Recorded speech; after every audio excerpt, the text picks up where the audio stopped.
ከግብጽ ጋር ያላቸው ፍቅር የትራምፕ ፍቅር የመቀዛቀዝ ወይም ደግሞ አቅጣጫ የመቀየር ወይም ደግሞ ባላንስ የማድረግ በተለይ ባላንስ የማድረግ በግብጽም በኢትዮጵያ መካከል የኃይል ባላንስ ለመስራት ትራምፕ የፈቀዱበት አካሄድ እንዳለ የሚያሳዩ ለውጦች ታዩ። እነዚህ ለውጦች መካከል አንደኛው ግብጽ የአካባቢው አለቃ የአፍሪካ መግቢያው በር እኔ ነው መሆን ያለብኝ የሚል ስሜት አላት።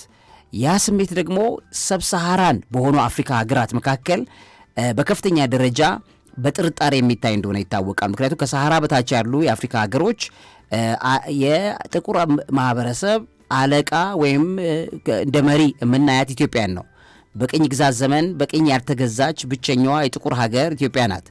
ኢትዮጵያ ለኛ ሞዴል ናት ብለው ነው የሚሞግቱት በግልጽ። ስለዚህ የኢትዮጵያ እድገት፣ የኢትዮጵያ መስፋት፣ የኢትዮጵያ መሄድ ለአፍሪካ ለተቀረው አፍሪካ ወጣት ሞራልና ክብር የተሰራ ስራ ነው።